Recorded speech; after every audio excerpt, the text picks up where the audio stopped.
How to build LinkedIn profile. Hello everybody, welcome back to my channel. This is me Bipin Bisnath, and today I'll guide you on how you can set up or build your LinkedIn profile. With the professional world becoming more and more digital and moving at lightning speed, it's more important than ever to extend your job search and networking to the online space. How do you upload or set up or build your profile?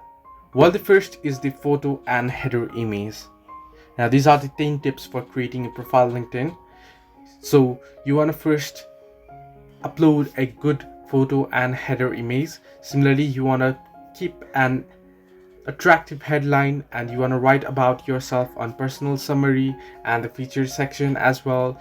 Type in all the activities, your work experience essentially, and you want to set your profile if you are open to work, and you want to add in all your skills, endorsements and recommendations, and selecting the video content as well.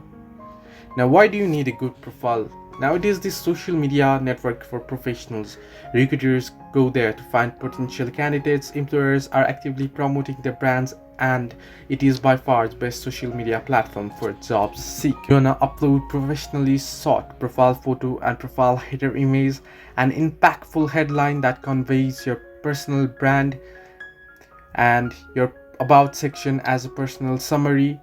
You can choose which content to include in features section. Remember that your activity is featured on your LinkedIn profile too. Relevant and impressive previous work experience examples, job preferences, services highlights, and hiring requests and such. So hope this helped you. Do like and subscribe, and do not forget to leave a comment down below if you have any further issues.